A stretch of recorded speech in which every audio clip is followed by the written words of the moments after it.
kalah itu sangat semangat di Nagaya. Boleh tahu nggak apa yang membuat Pak Benny ini sangat semangat di Nagaya? Apa alasannya, Pak? Karena dalam sejarah saya menjalankan sebuah bisnis, itu belum pernah saya ketemu bisnis seperti Nagaya, sejujurnya. Jadi Nagaya ini ibarat kata kalau pria mencari wanita, ya, kita kan mencari yang benar-benar sempurna, tapi karena belum dapat yang sempurna, dan tiba-tiba nongol di depan kita yang sempurna gitu kan pasti nggak pakai lama, udah nggak lihat kiri kanan hajar aja terus gitu kan sampai dapat gitu kan. Nah jadi kalau saya pribadi karena saya melihat sesuatu yang berbeda itu di Nagaya yang membuat saya tertarik untuk ini aja nih, ini udah paling perfect ini, mau jalanin apa lagi gitu kan, udah paling bener adalah Nagaya aja. Nah itu yang membuat saya tuh semangat gitu.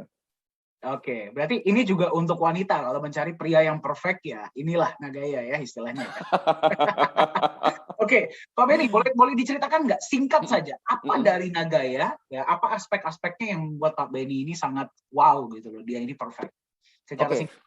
yang pertama saya melihat ini adalah the next Bitcoin. Yang dimana saya bisa pastikan bahwa eh, fenomenal Bitcoin ini akan terulang di Nagaya. Kenapa? Karena kalau kita bicara altcoin yang lainnya, fenomenal seperti Bitcoin itu tidak akan pernah bisa. Kenapa? Karena apa kelebihan mereka ketimbang Bitcoin? Nggak ada. Semua sama, bahkan lebih parah lagi dari Bitcoin gitu kan. Cuma menang kesannya teknologinya keren seperti kata Pak Alfian. Nah, tapi kalau kita lihat Nagaya bedanya apa? Dia punya underlying. Dia punya underlying aset real sebagai aset yang punya nilai intrinsik yang membackup nilai supaya dia tidak bisa unblock sampai ke dasar, sudah ada jaringnya. Yang kedua, Nagaya ini punya aset produktif, di mana aset produktif ini yang bisa memberikan benefit lebih kepada para pemegang aset supaya mereka tidak mau melepas koinnya begitu saja. Cenderungan orang adalah untuk mengkeep, tidak mau, istilahnya disayang-sayang lah, tidak mau dilepas-lepas. Nah, kedua aspek ini yang membuat aspek orang yang mau lepas koin karena harga naik dikit sudah dijual, ini tidak akan terjadi di Nagaya. Mau dia naik sampai setinggi apapun, saya yakin pasti orang lebih cenderung untuk simpan. Kenapa? Karena ada namanya fitur pembuangan koin yang dimana semakin langka jumlah koinnya. Bahkan dari 50 juta hanya tersisa sampai 10 juta. Saya cuma berpikir adalah kalau saya yang bertahan sampai di 10 juta, seberapa banyak koin yang saya masih pegang dan seberapa besar kekayaan saya saat itu terjadi. Nah, jadi saya melihat bahwa Nagaya ini bisa menjadi the next Bitcoin, bahkan yang lebih hebat dari Bitcoin. Maka saya langsung lihat, wah ini konsep yang saya akan harus jalani dan wajib untuk saya besarkan. Kenapa? Karena ini masa depan yang benar-benar cerah gitu kan. Nah, lalu ya itu yang pertama dari sisi nilai marketnya yang saya lihat, wah ini bakal bisa melebihi harga Bitcoin, all time high Bitcoin pasti lewat. Katakanlah di 100.000 US dollar. Itu Nagaya bisa menyentuh angka 100.000 US dollar. Tapi kita harus kasih waktu juga kepada Nagaya untuk membuktikan, ya kurang lebih 15 tahun lah worst case-nya gitu kan. 15 tahun membuktikan bahwa sampai di 100.000 USD. Ya kan, kalau Bitcoin 13 tahun yang tidak punya fundamental dan underlying aja bisa sampai all time high 60 ribuan, masa iya Nagaya yang sudah punya itu nggak tembus 100.000? Rasanya mustahil untuk itu terjadi gitu kan. Nah, lalu kemudian yang saya melihat adalah di program referralnya. Karena saya pribadi kan background-nya adalah seorang networker. Jadi ketika saya melihat program referralnya Nagaya ini, saya melihat ini sesuatu yang berbeda. Berbedanya apa? Saling berkesinambungan. Ya, jadi kalau istilahnya kalau buah si malakama nggak bisa milih salah satu gitu ya. Nah, jadi kayak gitulah kurang lebih. Jadi ketika saya melihat Nagaya ini punya konsep yang sangat bagus. Gimana caranya supaya orang benar-benar tidak mau lepas koin? Yang pertama dengan cara dikasih benefit, ya kan? Dikasih benefit penambahan hak emas, profit sharing yang dibagikan ini sebagai yang membuat orang alasan untuk simpan ini koin nggak mau dilepas. Lalu yang kedua, yaitu apa? Ketika kita membangun jaringan, ya, ketika kita membangun jaringan, kita kan akan mendapat royalti dari setiap profit sharing yang diterima oleh tim kita, ya kan? Nah, ketika mereka semua terima profit sharing, kita terima royaltinya. Otomatis kita sebagai leader di atas pun, kita akan sebisa mungkin memprotek tim untuk tidak melepas koinnya. Ya kan? Akhirnya apa? tidak akan terjadi yang namanya jual murah atau obral koin. Seperti yang di luaran sana, naik dikit atau masuk market aja langsung WD gitu kan. Karena apa? Takut habis masuk market unblock nilainya sampai ke dasar. Makanya pas setiap masuk market langsung WD gitu kan. Nah, kalau di Nagaya mau masuk market pun nggak ada yang WD rasanya ya. Kecuali orang itu istilahnya orang-orang yang ikut-ikutan, nggak ngerti konsep, cuman karena latah dia ikutan beli gitu. Nah, nanti pas udah masuk market, nah mereka yang jual. Tapi kembali lagi, orang yang jual ini akan ditelan oleh orang yang mengerti konsep Nagaya. Jadi walaupun berapa banyak orang yang beli secara ikut-ikutan, tapi pada saat masuk market dan mereka jual, pasti semua komunitas Nagaya yang sudah ngerti konsep pasti akan menelan semua koin yang dijual itu. Bahkan tidak sempat untuk dibeli oleh trader yang ada di exchanger, gitu kan. Keburu komunitas udah udah makan dulu gitu kan. Kayak saya sendiri ada beberapa penawaran orang yang butuh duit mau jual Nagayanya, saya langsung nanya, harga berapa? Wih, harganya oke nih, langsung saya telan gitu kan. Nah, saya rasa hal itu juga akan terjadi ketika nanti saat masuk market gitu kan. Nah, apalagi ketika acara DAO konsensus itu yang membuat saya langsung terbelalak gitu ya, ngelihat, wih, ternyata dunia aja itu tidak seribet Indonesia. Mereka cuma melihat, oh oke, legalitas Singapura. Artinya mereka sudah proven. Karena kalau kita lihat ya, kita bisa menilai lah orang yang expert di dunia kripto sama orang yang amatiran di dunia kripto, itu terlihat sekali. Kalau orang expert, dia akan nanya legalitasnya di mana. Oh, negara Singapura, oke, proven. Tapi kalau orang yang amatiran, dia akan nanya gini, sudah masuk market belum? Kenapa dia nggak masuk market? Kenapa dia nggak masuk coinmarketcap.com? Ya kan? Nah, ini kan pertanyaan-pertanyaan orang-orang yang amatiran, yang mereka nggak ngerti tentang kripto, tapi sok-sok mengerti tentang kripto, sok-sok expert gitu kan. Nah, sedangkan kalau kita lihat, landasan apa kalau misalnya koin itu masuk market sudah aman? Koin itu ada di CMC, sudah aman. Banyak koin yang sudah scam. Ya kan? Seperti 2018, koin yang dengan volume terbesar, koin baru volume terbesar, terkenal top 5 di CMC dan di market ada belasan, akhirnya scam, ya kan? Nah, jadi kalau orang masih percaya yang namanya masuk coin market cap sama masuk market itu proven, artinya dia benar-benar nggak upgrade dirinya, dia nggak menambah pengetahuannya tentang kripto, dan dia mau dibodoh-bodohi oleh oknum-oknum tertentu aja, terutama oknum-oknum mafia token gitu kan. Bikin token masukin market, wih ini proven, kenapa? Karena sudah masuk market dan sudah ada di CMC gitu kan. Padahal kita tahu sendiri, caranya mudah sekali untuk masuk ke sana, tapi kenapa Nagaya nggak lakukan itu? Ya karena Nagaya terbentur oleh regulasi Singapura. Nah itu yang saya lihat, tidak sembarangan, karena ketika saya melihat, oke, Nagaya berani ambil tindakan mendaftarkan perusahaan di negara Singapura, itu nggak main-main. Karena kalau blacklist Singapura kan blacklistnya internasional. Nah, beda dengan negara lain, blacklistnya kan nggak internasional. Nah, ini yang membuat saya langsung semakin yakin dan akhirnya saya memutuskan untuk fight. Nah, ditambah, kalau saya sebagai networker, saya melihat dari sisi program referral ini, terutama royalty, saya hanya cukup bangun satu kali jaringan.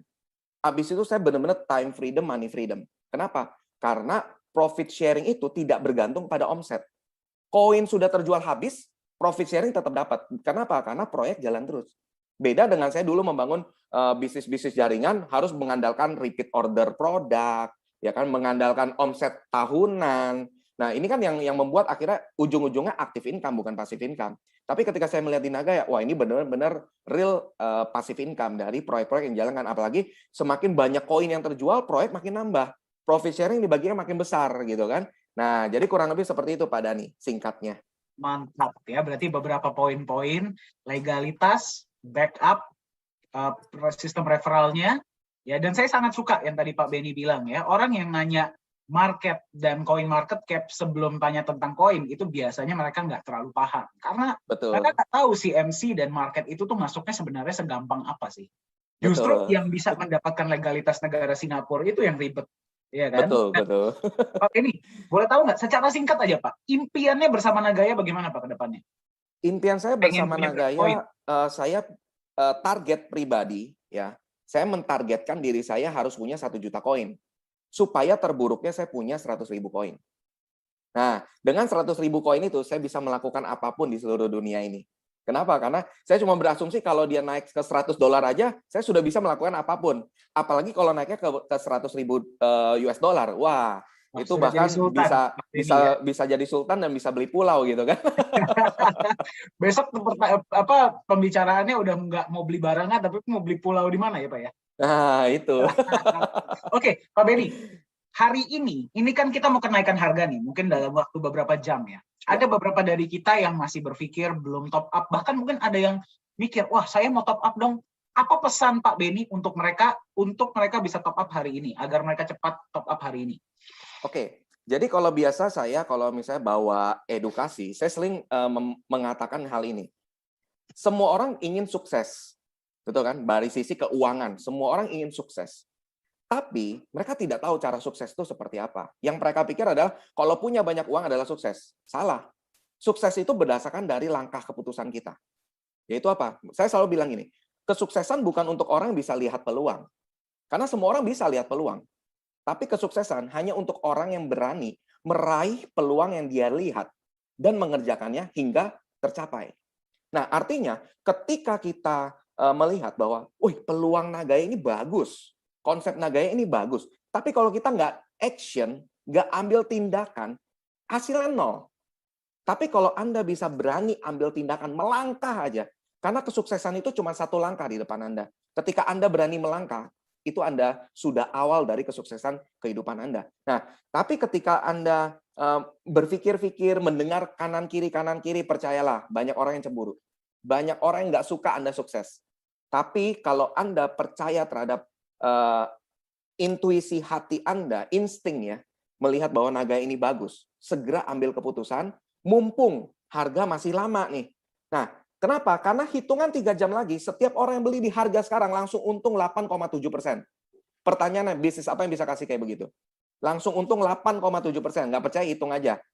$1,75 dikurangin $1,61, hasilnya dikali 100 dibagi harga saat ini, 1,61. Hasilnya 8,7%.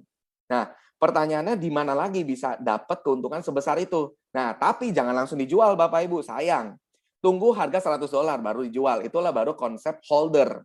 Jadi kalau dulu saya seorang trader, saya kalau dulu udah bangga dengan dulu saya suka trading gitu kan. Saya suka trading, apalagi terakhir saya banyak trading itu di Indodax gitu kan. Nah, saya sudah bangga banget, dengan trading. Saya pernah menghit 5 menit, nggak nyampe 5 menit, profitnya 180% dari trading di Indodax.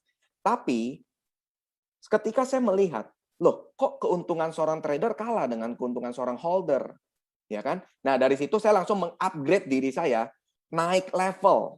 Ingat Bapak Ibu, naik level. Kalau Anda masih seorang trader, pastikan Anda mengupgrade diri Anda menjadi seorang holder. Pertanyaannya, ada nggak trader yang jadi konglomerat dunia? Nggak ada. Hanya holder yang ada. Jadi kalau Anda lihat Warren Buffett, Bill Gates, dan lain sebagainya, mereka itu holder, bukan trader. Mereka nggak punya waktu dan nggak mau buang-buang waktu untuk melihat chart. Itu ciri khas mereka. Mereka sukanya adalah apa? Main golf. Mereka sukanya liburan. Mereka sukanya having time with family gitu kan. Nah, tapi nggak pernah lihat gadget, nggak pernah. Karena apa? Mereka cukup lihat gadget itu sekian menit. Langsung mereka hold satu aset, mereka simpan itu belasan tahun, puluhan tahun, baru mereka buka lagi, mereka jual. Nah, itulah ciri khas seorang holder. Jadi Anda pastikan untuk Anda naik level menjadi seorang holder. Beli Nagaya sekarang jangan jual di 5 tahun, tapi jualnya di 10 sampai 15 tahun. Nah, pesan saya kurang lebih seperti itu Pak Dhani. Mantap. Berarti Anda beli sekarang, dia dalam waktu beberapa jam itu langsung untung 8,7% ya. Betul. Dan ini hanya Anda bisa dapatkan, Anda nggak akan bisa lagi kembali ke harga ini. Dan saya suka pesan Pak Benny, tidak ada orang konglomerat itu yang trader. Semuanya itu memegang aset. Bahkan seperti Warren Buffett pun, dia sudah untung berapa ribu kali lipat ya dari aset-aset dia, tetap dia nggak jual loh Pak. Dia Betul. tetap pegang loh ya. Iya. Dia tetap keep sebagian kecil yang dia jual. Iya, sebagian dan malah dia bilang katanya saya hanya menikmati jalan saya tiap hari ya dari dividen saja kalau dari saham ya. Betul. Ya kan? Saham stok saya tetap biarkan. Oke, baik Pak Benny, saya biarkan Pak Benny kembali ke top up dan membantu tim ya karena saya tahu lagi hektik. Terima kasih banyak sudah berbagi. Salam untuk teman-teman di tim Pak Benny ya. Thank you Pak Benny, thank you. Oke ya, tadi kita sudah dengar dari Pak Benny Lu